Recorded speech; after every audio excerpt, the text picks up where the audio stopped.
You ask Tiger to solve. This deals with linear equations with one unknown. The final result is x equals 3/4. Let's solve it step by step. Group all constants on the right side of the equation.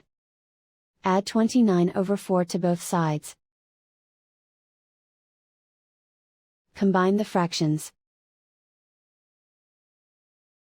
Combine the numerators. Reduce the zero numerator. Simplify the arithmetic. Convert the integer into a fraction. Combine the fractions.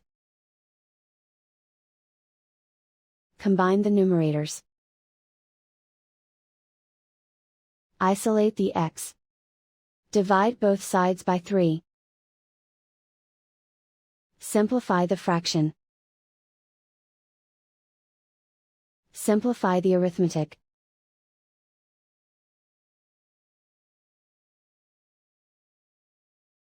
And so the final result is x equals 3/4.